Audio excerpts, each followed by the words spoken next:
Hey guys, if you're looking for help with your Amazon business in terms of troubleshooting or strategy, visit sellersessions.com/consultancy or drop me a message to danny@sellersessions.com. Hey guys, welcome back to Seller Sessions. Today I'm bringing Darren Saul from Vendo. How you doing? I'm good. How about yourself? Yeah, good. Do you want to give the audience a little bit of background on yourself? Yeah, sure. I'm the Chief Amazon Officer at Vendo. We help brands manage their business from A to Z on Amazon. Our motto is protect your brand and sell more. Excellent. Cool. So today we're going to talk about a slightly different subject, which I'm probably sure you're managing some of this with the accounts that you manage on behalf of your clients, etc. We're looking at the B2B side of Amazon. So Amazon B2B. I know that a lot of people tend to pass up on this, and we've never covered it on the show. I think what happens is you get a lot of private label sellers. They're selling, a lot of shiny objects, and they may be thinking, well, what's the point of doing this program? Is it relevant to me? But in some cases, it is very much relevant to certain parties. So, do you want to just give us a little bit of an outline on the program? Give us some statistics, etc. Yeah, absolutely. You're spot on. A lot of people do pass up on it, and it's one of the fastest growing platforms for Amazon.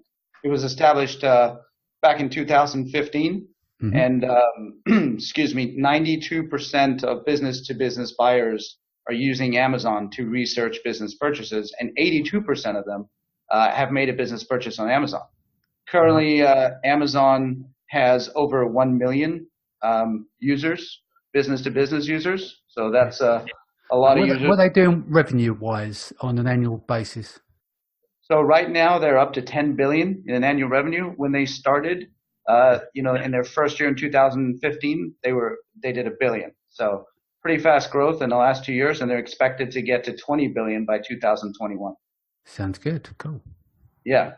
And then some of the other statistics, just as the business-to-business market in general, it was 889 billion in 2017, according to Forrester's research, and it's projected to grow to 1.2 trillion in 2021. So the Staples and Office Depots of the world are going by the wayside because Amazon's now stealing a big market share of business-to-business customers.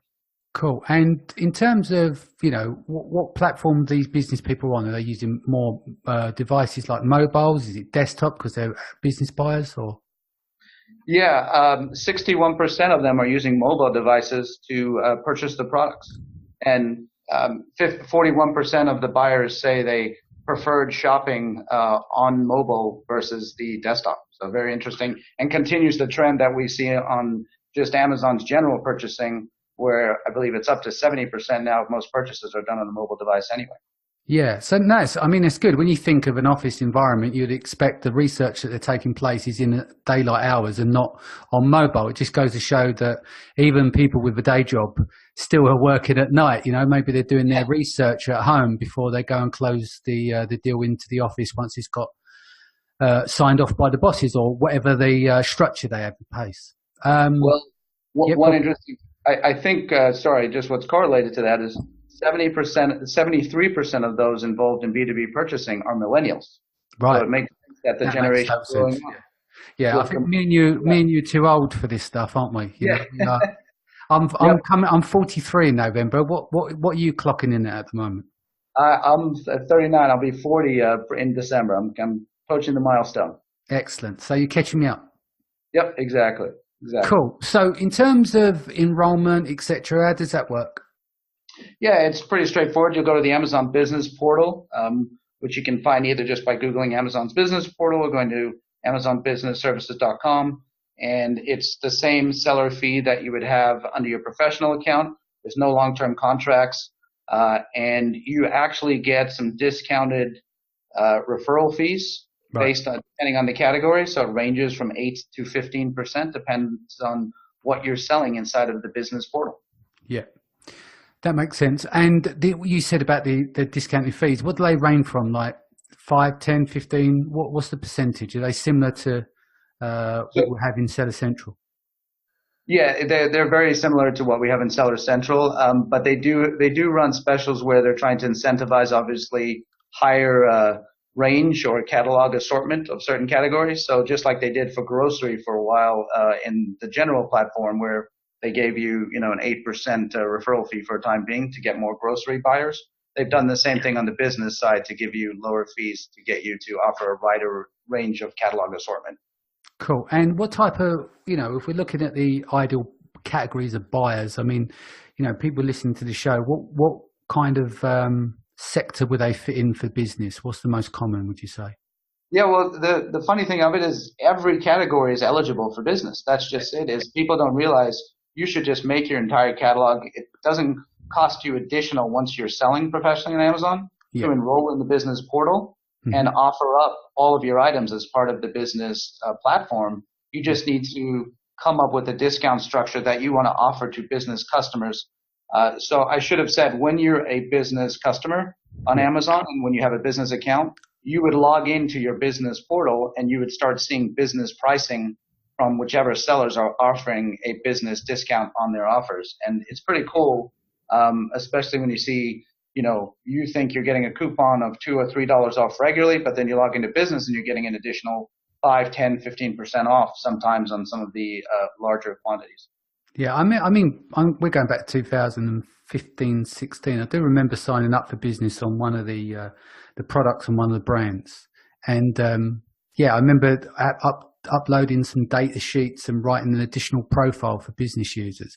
I mean, it doesn't do a huge volume, but it was just like a test. And so, it didn't work as well as it could for me. But obviously, it's going to work differently for different people in terms of what they've got available in terms of stock and the relevance to these marketplaces. I suppose if you're in, if you're in categories, I don't know, give you an example, stationery or something like that, I'm sure that should do some good trade. Yeah, absolutely. Right now the categories that are pretty heavy in terms of where Amazon's focusing is in the government, manufacturing, energy, healthcare, education, hospitality. Those types of sectors are where the buyers are coming from and where they're sourcing. Like that's where they're seeing the most source of buyers. Yeah. But yes, I mean, stationery obviously is the go-to. I think a lot of offices now are looking for their consumables, their coffee, their other things for their kitchen supplies. And the fact that you can offer 5 different quantity discount tiers and offer large bulk discounts to buyers, that's why Amazon's seeing a lot more traction, because people's buying habits, as you know now, 70% of searches starting on Amazon, they're just used to going into Amazon. So they figure, hey, if I need something for the office, I'm going to go there anyway. Why not get a discount in the process? Yeah, makes total sense. What about additional marketing opportunities? Is there any third-party data that can be leveraged, etc.? Yeah, absolutely. It's very interesting to see that some of the online activity now through the business portal, you can actually drive a lot of new offline marketing opportunities. For example, if you have salespeople in a certain territory and you're noticing a heavy amount of purchasing or bulk purchasing of your products from specific buyers, because you are a third-party seller and you do get customer data, the address, zip code, etc., you can actually now reach out to them and send your salespeople out to those territories and develop that offline relationship with them and see if there are other buying opportunities or selling opportunities between you and that client. Cool. And then the other aspect of that story is the loyalty and continuity effect, obviously, of the B2B environment. You talk subscribe and save in our world, but in the B2B world, certainly you've got a office manager who's now developing habits of buying all their stuff from you. You can do the math. That person's coming back to you over and over again to continuously just reorder. Yeah, makes total sense. What else are some of the advantages? What's really cool about the B2B is you can augment your listings by uploading, like CAD drawings if you have an industrial or scientific product, which is another big category in the B2B side. Yeah. You can add user guides and a whole lot of other documentation to your listings, which customers can download, they can view. It makes them more educated about your product, just feature enhancements like that. And then you can also add credentials to your profile, which gives your business seller ranking, and there's some ranking juice there as well. According to Amazon, you'll get a business seller badge that's granted to meet those high standards. So a lot of different things related to your profile and listings that you can add through the B2B portal that you can't generally. Excuse me. Cool. So what would you say key takeaways here for these? Yeah, I think the key takeaways are you can reach millions of Amazon business buyers. It's growing every day, over 1 million right now. There's tons of the features and enhancements for your products that just discussed. And you can develop additional marketing channels, both on and off Amazon. Yeah. And you can sell in larger quantities and establish a continuity relationship with your client, both online and offline. Cool. And so what about in terms of payment terms? Because obviously Amazon's introduced, I can't remember the terminology now, but for businesses to pay on invoice, basically. Do you know much about that? Yeah, absolutely. Depending on your account status as well, our store level and the way we sell, we're in a platinum store, so we get paid a lot faster than most sellers. Mm-hmm. It's more dependent on how your store is set up, but typically your payments for B2B are on invoice. They're not paid through your normal disbursement process, and that can be done anywhere from a week to 3 weeks, depending on your payment settings. What should they expect across? Like, you've got a multitude of accounts. Roughly, does it make up about 5-10% of your sales, or is it going to be very dependent by category? Because, like we said, if you've got commodity items that you're selling, they might do better than the shiny object, for example, under business. Yeah, absolutely. Obviously, as we always say, depending on the category you're in, you'll see different conversions. But as a whole, we're seeing a lift now of anywhere from 7 to about 11%. Right. In terms of sales velocity, sales volume. Mm-hmm. And we've only been doing it for the last couple of months. Right. So we are definitely seeing a nice contribution from that end.